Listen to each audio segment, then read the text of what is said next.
All right, it's August 31st, 2023. This is the Wahlberger Report. Wahlberger Report. This is supposed to be a homage to the Stephen Colbert Report, or the Colbert Report back in the day, but ever since that guy was being such a dork, dancing around with a bunch of dancing syringes, I don't know if I want to be associated with that, but he was damn funny back in the day. Wanted to come on and discuss what's happening. I am a guy who is online a lot for work. A lot of my business is done working on computer programming things, architecture for different programs. And so that gives me the opportunity to be able to listen a lot to the happenings around the world on what's occurring. And so I take full advantage of that. The reason being why I want to be so aware of what's happening out there is because I am a dad. I've got a young son who is almost 6. And so I really care about what's happening in the forward motion of this planet and this world. Um, I don't much care about myself necessarily. I'm pushing 50 and I've lived a very fun, fantastic life. Enjoyed myself and shall plan on continuing to do so. However, there's a lot that's going on that's making me think that we are living in a more of a petri dish than a country, being poked and prodded by the powers that be and seeing how we will react. And that doesn't bode well for the future of my son and what is going on in the future. So that's why I pay particularly close attention to what's happening. Some of you may have seen me on the Unplugged Alpha with Richard Cooper and with Ali Drummond from the Real Femme Sapien, of which I've done much commentary. Now, I'm going to go out now and start making comments on my own, taking breaks from my work, just whenever I get a few moments to come on and drop my thoughts in case anyone else has the same and get some discussion going on what's happening. The thing that I want to talk about today is that petri dish scenario. And being that it is August 31st, tomorrow September 1, school is around the corner, all the parents know it's back to school, we got to send our kids on back. Well, that adds a particular amount of stress and excitement to what's happening right now. Now, I have to say that being my son is just turning 6, last school year was his kindergarten year. So now he's going into grade 1. So I was oh so happy that he did not have to go to school and contend with what was going on during the mysterious illness. I don't know how I should word it because now censorship is quite a heavy thing as well. So, this mysterious illness that we went through is apparently making a return. The mysterious illness strikes back.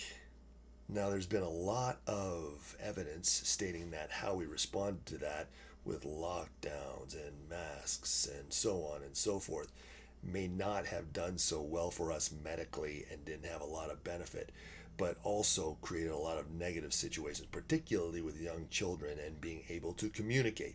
So, of course, I'm going to have some worries in that regard, but here we hear about it again. Our politicians coming out and saying, hey, get ready. We're going to bear on down again. It's coming on back. And we've got to see what's going on. Now, one of the other places where I listen to information is Valuetainment with Patrick Bet-David. He's fantastic. I think that whole scenario is great.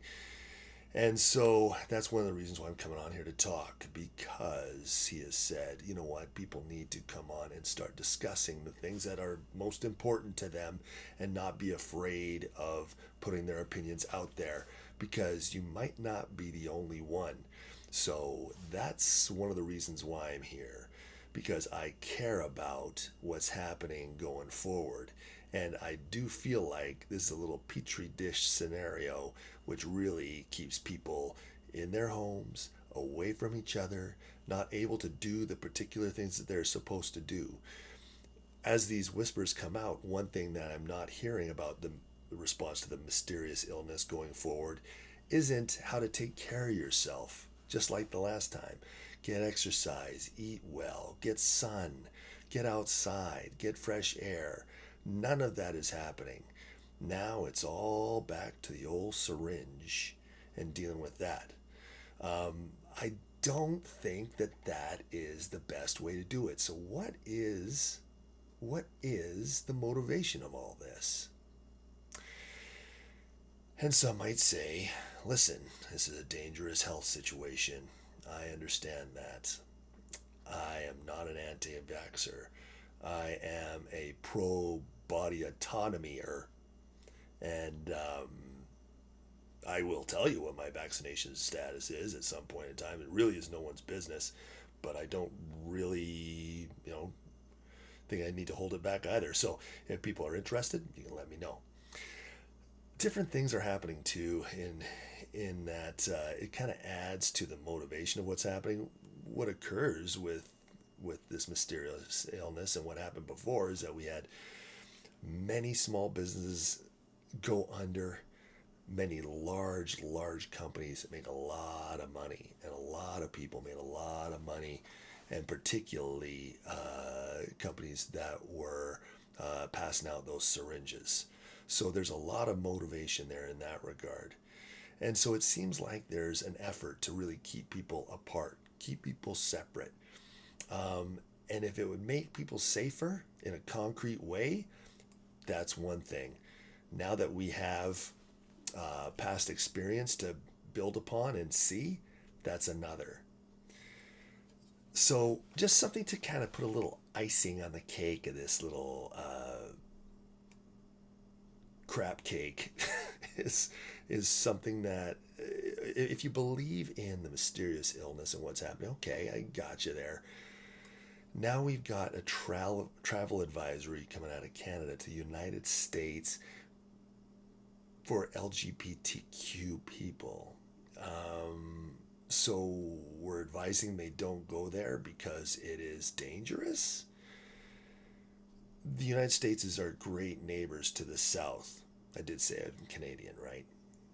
I can't remember exactly what I'm saying as I'm going along here. So again, please remember I'm doing this off the cuff in between my work. So why would we be talking such smack to our good friends of the South?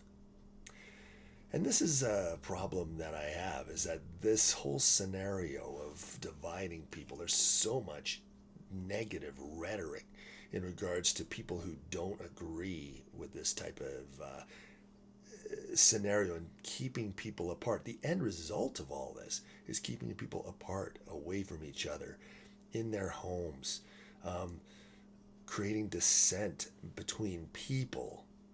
But if there's dissent between the people who are running things and the people, they don't put up with it.